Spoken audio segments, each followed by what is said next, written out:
पूरी कौम जिहड़ी है इस टाइम महंगाई के एक वड्डे तूफान का जिहड़ा है मुकाबला कर रही है। और ज़ाहिर गल है साडे ते वैसे भी आम दिन चंगे दिनों के ही हालात ये होंगे ने कि माड़ी चीज़ जी है कोई वध जाए या कोई शार्ट हो जाए तो साडे जिहड़े कारोबारी हजरात ने वो यकदम जिहड़ा है कई गुना कीमत बढ़ा देंगे ने। और डीजल तो चीज़ ही ऐसी है कि अगर डीजल महंगा हो जाए तो फिर जिहड़ा है महंगाई के तूफान रोकना किसी भी हुकूमत वास्ते मुश्किल हो जाता। नामुमकिन तो नहीं होता लेकिन मुश्किल जरूर हो जाता। साड़ी वफाकी हुकूमत ने और पंजाब हुकूमत ने बहुत सारे इकदाम किए ने इस डीजल की महंगाई पेट्रोल की महंगाई तो बाद। वज़रात जिहड़ा है वज़ीर आज़म साहब ने मियाँ नवाज शरीफ साहब की हिदायत उत्ते लेवी जी है वह घटा छड़ी है 80 रुपए जिहदे नाल के पेट्रोल की कीमत तो सस्ती हो गई। लेकिन किसी भी मुल्क के अंदर उसकी कारोबारी सरगर्मियाँ ज़री सरगर्मियाँ और आम चीज़ां जिहड़ियां ने वो तो सारा असर पैंदा है डीजल का।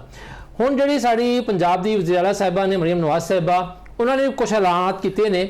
उन्होंने एक पंजाब जिन्नी सरकारी ट्रांसपोर्ट है पब्लिक ट्रांसपोर्ट जिहदे विच के ऑरेंज लाइन है मैट्रो बस सर्विस है स्पीडो बस सर्विस है ग्रीन इलैक्ट्रिक बसां ने वो सारियां जिहड़ियां ने उत्ते सवारी जिहड़ी है वो फ्री करती है। टिकट जिहड़ा है कुछ अरसे वास्ते खत्म करता गया है। उहदे नाल नाल उन्होंने जिहड़ा महकमा एक्साइज नूं हुक्म दिता है कि जनाब वाली 6 अप्रैल तो लैके 5 मई तक जिन्नियां मोटरसाइकिल नवीं रजिस्टर होणगियां महकमा एक्साइज दे विच उन्होंने कोलों रजिस्ट्रेशन फीस नहीं ली जाएगी।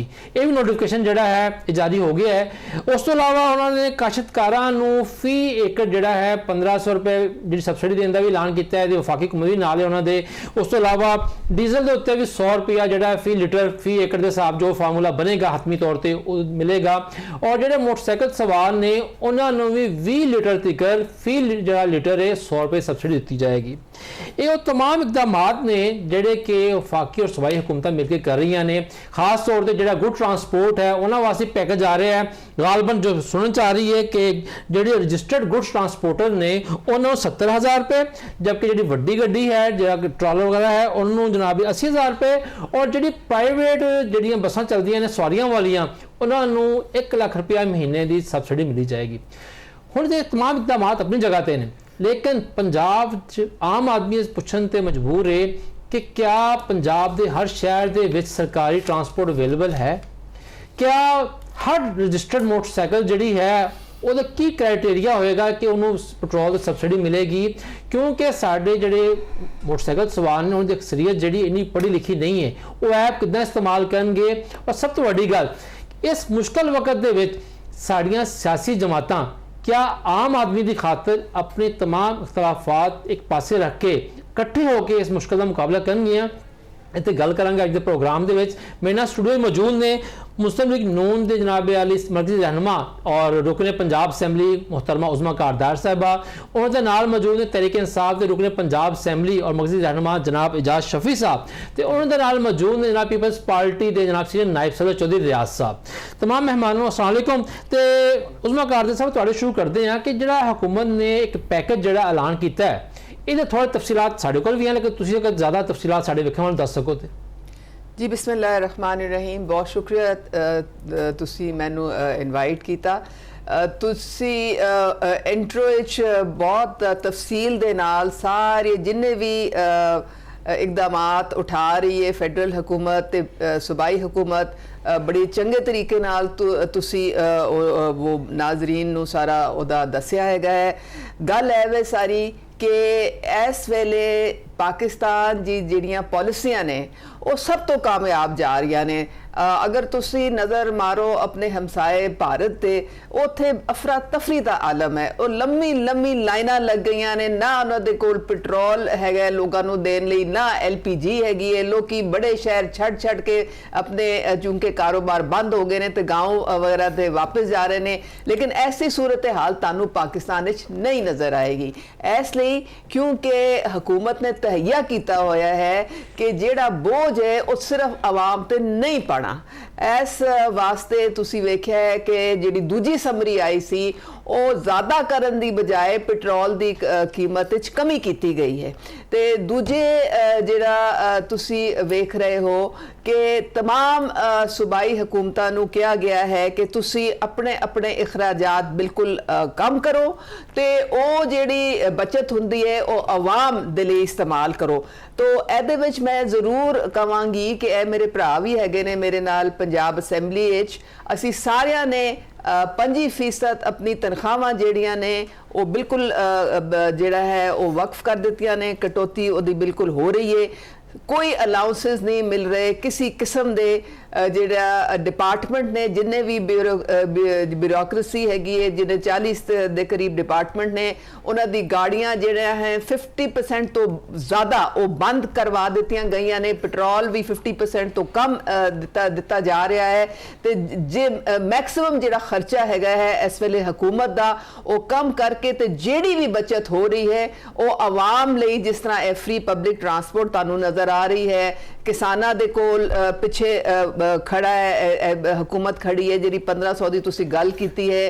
ते इस तो इलावा जिहड़े प्राइवेट बसेस ने ते ट्रांसपोर्ट दे जिहड़े समान लान ले जान वाले उन्हां नूं भी सबसिडी जिहड़ी है वो दित्ती जा रही है। और सब तो वध के जिहड़े मोटरसाइकिल चलान वाले वो साडा निचला तबका, साडा कमज़ोर तबका, उन्हां नूं 1000 लीटर महीने दा 1 लीटर ते 100 लीटर उन्होंने सबसिडी दी जा रही है। ਇਹਦੇ ਇਲਾਵਾ ਰਜਿਸਟ੍ਰੇਸ਼ਨ ਜਿਹੜੀ ਮੋਟਰਸਾਈਕਲਾਂ ਨੇ ਉਹਨਾਂ ਦੀ ਵੀ ਖਤਮ ਹੋ ਗਈ ਹੈ।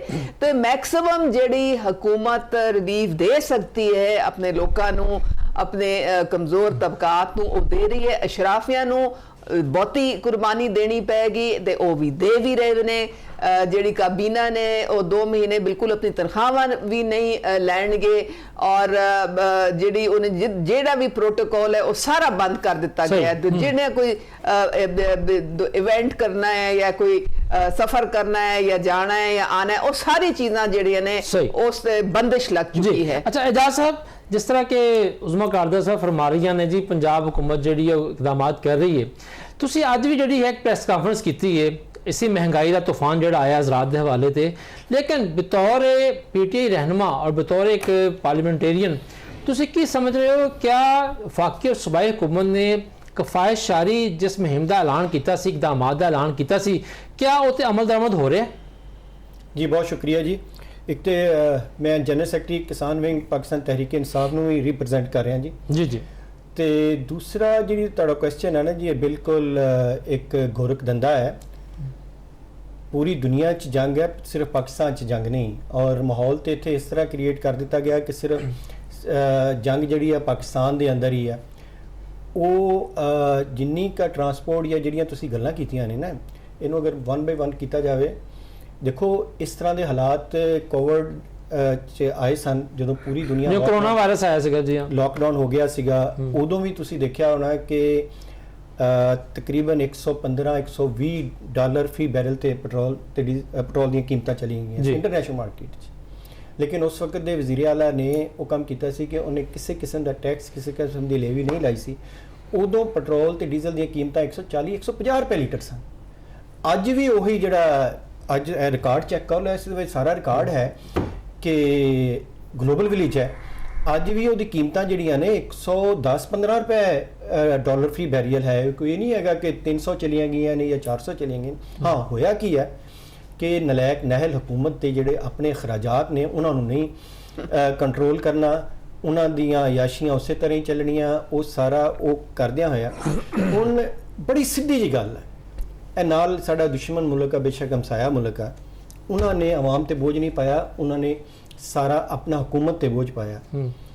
अच्छा हुण प्रॉब्लम कित्थे है, असल चक्कर की है कि सारियां साडे हुकूमत दी क्योंकि ना खारजा पॉलिसी है, नलैकी नहली दी वजह तो अज क्यों है पैसे सारे इकट्ठे लेवी करनी पै रही है, क्यों सारे टैक्स लगाने पै रहे हैं, क्यों रात नूं बैठे बैठे एक बादशाह सलामत नूं ख्याल आउंदा मैं 80 रुपए छोड़ रहा हूँ। ओ भाई हु इज़ यू, किस तरह छोड़ सकदा तू? हाँ करन वाली गल सी कि सारे टैक्स खत्म कर दे, ये टैक्स अपने उत्ते पाउंदे। ए हुण जिहड़ा गोरख धंधा तुसीं दस्सिया ना शुरू दे विच, ये गोरख धंधा है ब्यूरोक्रेसी दा ते जिहड़ा ओ डॉलर, हिसाब डॉलर और ये सारी एंड कंपनी दा।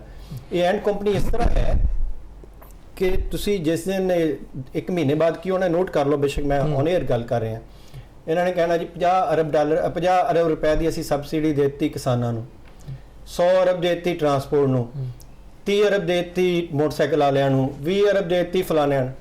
ਉਹ ਅਕਲ ਦੇ ਨੇ ਇਸੇ ਤਰ੍ਹਾਂ ਮੇਰਾ ਖਾਨ ਜਿਹੜਾ ਸੀ ਉਹ ਠੀਕ ਕਹਿੰਦਾ ਸੀ, ਇੱਕ ਪੜ੍ਹੇ ਲਿਖੇ ਨੇ ਦੂਸਰੀ ਕੋਸ਼ਿਸ਼ ਨਹੀਂ ਕਰਦੇ ਬਈ ਇਹ ਜਿੰਨੇ ਅਰਬ ਇਹ ਦੇ ਰਹੇ ਹੋ ਸਿੱਧਾ ਸਿੱਧਾ ਤੁਸੀਂ ਲੈ ਵੀ ਖਤਮ ਕਰ ਦਿਓ, ਤੁਸੀਂ ਸਾਰਾ ਕੰਮ ਕਹੋ ਤਾਂ ਕਿ ਸਭ ਨੂੰ ਇਕੁਅਲ ਮਿਲ ਜਾਏ। ਔਰ ਦੇਖੋ ਡੀਜ਼ਲ ਇੱਕ ਉਹ ਚੀਜ਼ ਆ ਜਿਹਦੇ ਨਾਲ ਜ਼ਰਾਅਤ ਚੱਲਦੀ, ਸਾਡਾ ਮੁਲਕ ਜ਼ਰੀ ਮੁਲਕ ਆ, 70% ਇਸ ਮੁਲਕ ਦੀ ਆਬਾਦੀ ਜਿਹੜੀ ਆ ਜ਼ਰਾਅਤ ਨਾਲ ਮੁਨਸਲਿਕ ਹੈਗੀ ਹੈ। ਅੱਛਾ ਟਰਾਂਸਪੋਰਟ ਉਹਦੇ ਨਾਲ ਮੁਨਸਲਿਕ ਆ ਡੀਜ਼ਲ ਦੇ ਨਾਲ, ਬਾਕੀ ਸਾਰੀਆਂ ਚੀਜ਼ਾਂ ਡੀਜ਼ਲ ਨਾਲ। ਰਾਤ ਨੂੰ ਤੁਸੀਂ ਪੈਟਰੋਲ ਸਸਤਾ ਕਰ ਰਹੇ ਹੋ, ਕੀ ਇਸ ਤਰ੍ਹਾਂ ਇਸ ਕਿਹੜੀ ਦੁਨੀਆ 'ਚ ਤੁਸੀਂ ਰਹਿ ਰਹੇ ਹੋ, ਕਿਹੜੇ ਖਾਬਾਂ 'ਚ ਤੁਸੀਂ ਦੇ। ਆਵਾਮ ਫੁੱਦੂ ਨਹੀਂ ਹੈਗੇ, ਹੁਣ ਆਵਾਮ ਬੜੇ ਸਮਝਦਾਰ ਨੇ, ਬਾਸ਼ਊਰ ਆਵਾਮ ਨੇ। ਅਗਰ ਤੁਸੀਂ ਕਰਨਾ ਸੀਗਾ ਤੇ ਫਿਰ ਡੀਜ਼ਲ ਦਾ ਸਾਰਾ ਕੁਝ ਖਤਮ ਕਰ ਦੇ ਤਾਂ ਕਿ ਉਹ ਰਿਲੀਫ ਜਿਹੜਾ ਸੀ ਉਹ ਅਸਲ ਆਵਾਮ ਦਾ ਰਿਲੀਫ ਸੀਗਾ। ਇਹ ਜਿਹੜੇ ਨਾਟਕ ਕਰ ਰਹੇ ਹੋ ਤੁਸੀਂ 100 ਰੁਪਏ ਵਾਲੇ, 150 ਰੁਪਏ ਵਾਲੇ, 1500 ਰੁਪਏ ਵਾਲੇ, ਇਹ ਸਾਰਾ ਝੂਠ ਹੈਗਾ। ਇਹ ਸਾਰੇ ਕਰਪਸ਼ਨ ਦਾ ਇੱਕ ਨਵਾਂ ਦਰਵਾਜ਼ੇ ਨੇ। ਮੈਂ ਤੇ ਔਨ 에ਅਰ ਗੱਲ ਕਰ ਰਿਹਾ ਕਿ ਕਰਪਸ਼ਨ ਦੇ ਨਵੇਂ ਦਰਵਾਜ਼ੇ ਨੇ। ਜਦੋਂ ਆਏਗਾ ਇਹ 300-400 ਅਰਬ ਰੁਪਇਆ ਬਣ ਜਾਣਾ ਜੇ, 300-400 ਅਰਬ, ਜਿਹਦਾ ਆਡਿਟ ਹੀ ਨਹੀਂ ਹੋਣਾ, ਜਿਹਦੀ ਕੋਈ ਚੀਜ਼ ਹੀ ਨਹੀਂ ਹੋਣੀ, ਉਹ 300-400 ਅਰਬ ਅੱਜ ਹੀ ਤੁਸੀਂ ਲੋਕਾਂ ਨੂੰ ਦਿਓ, ਉਹਦਾ ਖਤਮ ਕਰਕੇ ਡੀਜ਼ਲ ਨੂੰ ਜਿਹੜੀ ਅਸਲ ਉਹਦੀ ਕੀਮਤ ਹੈ 250 ਰੁਪਏ, ਜਿਹੜਾ 200 ਰੁਪਏ ਤੁਸੀਂ 250 ਰੁਪਏ ਉੱਤੇ ਟੈਕਸ ਲੈ ਰਹੇ ਹੋ ਉਹ ਖਤਮ ਕਰ ਦਿਓ ਤੇ ਆਪੇ ਗਰੀਬ ਆਦਮੀ ਨੂੰ ਰਿਲੀਫ ਮਿਲ ਜਾਏਗਾ। ਸਹੀ। ਅੱਛਾ ਔਰ ਅਸਲ ਜਿਹੜਾ ਕਿਸਾਨ ਦਾ ਸਤਿਆਨਾਸ਼ ਹੋ ਰਿਹਾ, ਅੱਗੋਂ ਦੇਖੋ ਮੈਂ ਕਿਸਾਨ ਦੀ ਵੀ ਗੱਲ ਨਾਲ ਜ਼ਰੂਰ ਕਰਾਂਗਾ ਕਿ ਗੰਦਮ ਦੀ ਕਟਾਈ ਦਾ ਸੀਜ਼ਨ, ਗੰਦਮ ਦੀ ਕਟਾਈ ਹੋ ਰਹੀ ਹੈ, ਕਪਾਹ ਦੀ, ਗੰਨੇ ਦੀ, ਚਾਵਲ ਦੀ, ਮੱਕੀ ਦੀ ਕਾਸ਼ਤ ਹੋ ਰਹੀ ਹੈ। ਅੱਛਾ ਹੁਣ ਜਦੋਂ 520 ਰੁਪਏ ਲੀਟਰ ਟਰੈਕਟਰ 'ਚ ਥ੍ਰੈਸ਼ਰ 'ਚ ਉਹਨਾਂ 'ਚ ਡੀਜ਼ਲ ਪਏਗਾ, ਇਸੇ ਤਰ੍ਹਾਂ ਖਾਦਾਂ ਕਿਉਂਕਿ ਟੋਲ ਦੇ ਪੀਟਰ ਜਾਂਦੇ ਪਏਗਾ ਤੇ ਉਹ ਰੇਟ ਪਹਿਲੇ ਹੀ ਤੁਸੀਂ 3500 ਰੁਪਇਆ। ਪਿਛਲੇ ਸਾਲ ਹਾਈ ਕੋਰਟ ਦੇ ਵਿੱਚ ਗਵਰਨਮੈਂਟ ਨੇ ਖੁਦ ਜਾ ਕੇ ਕਿਹਾ ਸੀ, ਮਹਿਕਮਾ ਜ਼ਰਾਅਤ ਨੇ, ਕਿ ਜਿਹੜਾ ਗਰੀਬ ਕਾਸ਼ਤਕਾਰ ਦੀ ਜਿਹੜੀ ਕਾਸਟਿੰਗ ਹੈ ਨਾ ਜੀ ਗੰਦਮ ਦੇ ਪਰ ਮਨ ਦੀ, ਉਹ 3000 ਤੋਂ 3200 ਰੁਪਏ ਹੈ, ਤੁਸੀਂ 3500 ਰੁਪਏ ਕਰਦੇ ਪਏ। ਉਹ ਅੱਜ ਤੇ ਅਗਰ 6000 ਰੁਪਏ ਵੀ ਮੰਨ ਕਰਨ ਤੇ ਮੈਂ ਸਮਝਦਾ ਫਿਰ ਵੀ ਕਾਸ਼ਤਕਾਰ ਜਿੰਨਾ ਮਹਿੰਗਾ ਤੁਸੀਂ ਡੀਜ਼ਲ ਕਰ ਦਿੱਤਾ ਹੈਗਾ, ਇਹ ਸਾਰਾ ਬੋਝ ਮੈਂ ਸਮਝਦਾ ਕਿ 3 ਅਪ੍ਰੈਲ 2026 ਨੂੰ ਪਾਕਿਸਤਾਨ ਦੀ ਤਾਰੀਖ ਦਾ ਸਭ ਤੋਂ ਵੱਡਾ ਡਾਕਾ ਜਿਹੜਾ ਨਾ ਇਸ ਹੁਕੂਮਤ ਨੇ ਗਰੀਬ ਦੇ ਉੱਤੇ ਤੇ ਕਾਸ਼ਤਕਾਰ ਦੇ ਉੱਤੇ ਮਾਰਿਆ। ਸਹੀ। ਔਰ ਅੱਜ ਤੱਕ ਆਖਰੀ ਅੱਜ ਤੱਕ ਇਹ ਤਾਰੀਖ ਦੀ ਬੁਲੰਦ ਤਰੀਨ ਸਤਹ ਤੇ ਡੀਜ਼ਲ ਦੀਆਂ ਕੀਮਤਾਂ ਅੱਜ ਤੱਕ ਪਾਕਿਸਤਾਨ ਦੀ ਤਾਰੀਖ 'ਚ ਇੰਨਾ ਵੱਡਾ ਜਿਹੜਾ ਡਾਕਾ ਨਹੀਂ ਲੱਗਾ ਕਿ ਇੰਨੀਆਂ ਯਕਦਮ ਕੀਮਤਾਂ 180 ਰੁਪਏ 135 ਰੁਪਏ ਕੀਮਤਾਂ ਵੱਧ ਜਾਣ ਔਰ ਡੀਜ਼ਲ ਦੀ ਕੀਮਤ ਵੀ ਬੁਲੰਦ ਤਰੀਨ ਸਤਹ ਤੇ। ਸਹੀ। ਚੌਧਰੀ ਰਿਆਜ਼ ਸਾਹਿਬ, ਤੁਹਾਡੀ ਜਿਹੜੀ ਪਾਰਟੀ ਹੈ ਪੀਪਲਸ ਪਾਰਟੀ, ਉਹ ਅਵਾਮੀ ਪਾਰਟੀ ਆਪਣੇ ਆਪ ਨੂੰ ਕਹਾਉਂਦੀ ਹੈ ਔਰ ਕਈ ਮਾਮਲਾ ਦੇ ਉੱਤੇ ਉਹਨਾਂ ਨੇ ਵਫਾਕੀ ਹੁਕੂਮਤ ਨਾਲ ਤੇ ਪੰਜਾਬ ਹੁਕੂਮਤ ਨਾਲ ਜਿਹੜਾ ਹੈ ਉਹ ਪੰਗਾ ਹੀ ਪਾਇਆ, ਠੀਕ ਹੈ ਨਾ ਜੀ। ਉਹਨਾਂ ਨੇ ਮੁਖਾਲਫਤ ਵੀ ਕੀਤੀ ਬਹੁਤ ਸਾਰੀ ਪਾਲਿਸੀਆਂ ਦੇ ਉੱਤੇ, ਲੇਕਿਨ ਜਿਹੜਾ ਡੀਜ਼ਲ ਦੀ ਕੀਮਤਾਂ ਵਧਾਉਣ ਦਾ ਫੈਸਲਾ ਹੋਇਆ ਇਹਦੇ ਉੱਤੇ ਤੁਹਾਡੀ ਪਾਰਟੀ ਵੀ ਔਨ ਬੋਰਡ ਹੈ ਤੇ ਪੀਪਲਸ ਪਾਰਟੀ ਜਿਹੜੀ ਹੈ ਉਹਨੂੰ आवाम की मजबूरियाँ परेशानियाँ समझ नहीं आ रही हैं। बिस्मिल्लाहिर्रहमानिर्रहीम। रिजवान भाई, सबसे पहले आपका शुक्रिया कि आपने हमें मौका दिया आज। मैं आपको एक बात बताता चलूँ कि आपने कहा कि हम ऑन बोर्ड हैं, ठीक है, हम ऑन बोर्ड साढ़े देखने वाले ने पंजाबी बड़ी समझ आती थी, पंजाबी गल करते हैं। अच्छा ਅਸੀਂ ਇਸ ਹੱਦ ਤੱਕ ਔਨ ਬੋਰਡ ਹਾਂ ਕਿ ਅਸੀਂ ਜਿਸ ਟਾਈਮ ਮੀਟਿੰਗ बैठे ਹੁੰਦੇ ਅਸੀਂ ਆਪਣੇ ਮਸ਼ਵਰੇ ਇਹਨਾਂ ਨੂੰ ਦਿੰਦੇ ਹਾਂ कि यार ये गलत है, ये ठीक है, ऐसे कर लो। आगे मानना ना मानना उनका अपना काम है, क्योंकि हम उनके ऊपर प्रेशर या जोर वैसे नहीं दे सकते, ठीक है। जब मीटिंग हुई थी, जरदारी साहब भी थे उस मीटिंग में, तो इन्होंने कहा था कि 3 दिन की लॉकडाउन लगाना है। तो जरदारी साहब ने कहा कि ठीक है 3 दिन के लॉकडाउन तो आप लगा ले, लेकिन वो जो मजदूर डेली आके मजदूरी करता है, जो अड्डे पे बैठता है, पैसे वहाँ से उसने लेके जाने होते हैं, अपने बच्चों को खिलाना होता है, पहले उसका सोचा कि उसका करना क्या है। असल में प्रॉब्लम ये है कि हम इनको खुल के कुछ कह भी नहीं सकते। क्यों नहीं कह सकते? तुसी नून लीग दे तहादी हो? नहीं, तहादी हम नहीं है, सॉरी, माजरा पहले तो ये ज़हन में रखना। अगर हम इनके तहादी होते, इनके अलाए होते तो हम हुकूमत में वजारतें लेते, ठीक है। तो हम इत्तेहादी नहीं है, हम बाअमर मजबूरी इनका साथ दे रहे हैं कि यार ये सेटअप चलना चाहिए, हमें बार बार इलेक्शन में नहीं जाना चाहिए। हम इनको सपोर्ट कर रहे हैं, इस हद तक हम अच्छे कामों में इनको हर सपोर्ट करते हैं। जहाँ इनके हमें नज़र आता है कि इनके काम ठीक नहीं है, वहाँ इनको हम रोकते भी हैं, तनकीद भी करते हैं। अभी इस कौमी असम्बली में तरमीम के ऊपर भी अब बहस हो रही है, चल रही है, वहाँ पर भी मैं थोड़ा सा आपको पीछे अगर इजाज़त दें तो मैं ले जाता हूँ। जब हमारी 2008 में हुकूमत आई थी ना, तो उस टाइम मेरा ख्याल है जितने वर्ष हालात हुए थे ना इकानमी के, शायद उसके बाद नहीं आए। आप जेहन में रखना उस टाइम भी $145 फी बैरल प्राइसेस गई थी, 150 पे भी गई, 135 पे भी गई, और डॉलर उस टाइम गाल 110 रुपए का था। तो उस टाइम गवर्नमेंट ने फैसला किया था कि हम इसका बोझ अवाम पे नहीं डालेंगे। गवर्नमेंट ने कोई टैक्स नहीं लिया, कोई प्रॉफिट नहीं लिया, जो मार्केट रेट बनता था तेल का उसी रेट के ऊपर अवाम को तेल दिया। बल्कि एक टाइम ऐसा आ गया कि गवर्नमेंट ने अपनी जेब से पे करके अवाम को तेल की सहूलत दी। ना उन्होंने डीजल महंगा किया, ना उन्होंने पेट्रोल किया, मतलब करते थे थोड़ा, लेकिन वो देखते थे कि अब अवाम बहुत, फिर रिवर्स कर लेते थे। 15 दिन का वक्फा रखा गया। अब इनकी प्रॉब्लम क्या है, और उस टाइम रिजर्व हमारा कितना था जब हमारी हुकूमत मिली, टोटल $6 अरब, उसको इंक्रीज किया करके कहां पर हम जब छोड़ के गए, सालाना $24 अरब के ऊपर जाके हमने अपनी एक्सपोर्ट को प्रमोट किया। जो हमारी इंपोर्ट थी उसको मतलब कि हमने रोका, मिनिमाइज किया जितना भी किया। उसके बाद हमें अफसोस है कि 13 में मियाँ साहब की गवर्नमेंट आई, इन्होंने बजाय इस दे कि हमारी एक्सपोर्ट को इंक्रीज करते, सागडार साहब जो बड़े वैसे तो जाके बरतानिया में रसाले में लिखवा लेते हैं कि जी मुझे एशिया का बेहतरीन फाइनेंस मिनिस्टर डिक्लेयर करें, तो अफसोस होता है हमें कि यार ऐसे काम हरकतें करते हैं जो नहीं करनी चाहिए इनको। तो हमने इनको चाहिए $24 अरब से 35 की तरफ जाते, अपनी एक्सपोर्ट बढ़ाते। इन्होंने क्या किया, 24 से वापस 18 पे आ गए। क्यों किया भाई? इंपोर्टर को आपने सहूलतें दे दी, एक्सपोर्टर का आपने गला दबा दिया। किस लिए किया यह काम? अगर ये इकोनॉमी को देखते, अगर ये उस तरफ जाते, तो हमारे मुल्क के हालात जो आज हम पीट रहे हैं, जो हम लोग बाहर से कर्जे ले रहे हैं, तो हमें ये ना लेने पड़ते। दूसरी तरफ हम चलते हैं, उसके बाद खान साहब आए। चलो खान साहब के दौर में भी 19, 20, 22, 23 पे गए। इनका एक दौर आया कि ये 30 क्रॉस कर गए थे, ठीक है। अब फिर वही चीज है कि हम एक्सपोर्टर का गला दबा देते हैं, जहां से डॉलर मुल्क में आना है।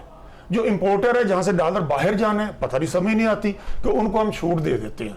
तो ये एक तो पॉलिसी इनको तब्दील करनी पड़ेगी। मैं दूसरी तरफ प्राइसेस की तरफ आ जाऊंगा। मैं कल की प्राइस का आपको कोड करने लगा हूं, इससे आगे नहीं। कल तेल की जो प्राइसेस थी $111.54 थी। हमने इस रेट के ऊपर तेल नहीं खरीदा, किसी किस्म का भी सौदा नहीं किया। हमारे पास जो सौदा लास्ट हुआ है वो हुआ $102 पे जाके। मैं 111.54 पे आपको रेट निकाल देता हूं। वो रेट बनता है 195 रुपए क्रूड ऑयल। देखिए, इसके ऊपर शिपिंग खर्चा है 8 रुपए, इसके ऊपर जो रिफाइनरी खर्चा है 17 रुपए, इसके ऊपर जो डीलर का खर्चा है 16 रुपए, इसके ऊपर जनरल सेल टैक्स है 18 रुपए, ठीक है। इसके ऊपर जगह टैक्स 90 रुपए। ये जगह टैक्स भी हम डाल लें, 340 रुपए रेट कल की डेट में बनता है। डीजल की बात कर रहे हैं आप? टोटल ओवरऑल की मैं कर रहा हूं। मैं इसमें डीजल भी ले रहा हूं, मैं इसमें पेट्रोल भी ले रहा हूं, ठीक है। 340 रुपए में फिगर दे रहा हूं, ठीक है। नहीं तो मैं आपको सेंड कर दूंगा ये सारी फिगरें। मुझे नहीं समझ आई। अच्छा, जगह टैक्स। अच्छा साहब, इतने गल रोकांगे ਤੁਹਾਡੀ कि इतने सानू हिसाब दसदे पे हो, जरदारी साहब ने यह हिसाब नहीं दस्या उन्होंने? जी बिल्कुल, बताया है उनको समझाया है। एक देखो, जो लॉकडाउन था वापस जरदारी साहब ने करवाया है। जरदारी साहब ने ये प्राइसेस उनको बताई हैं।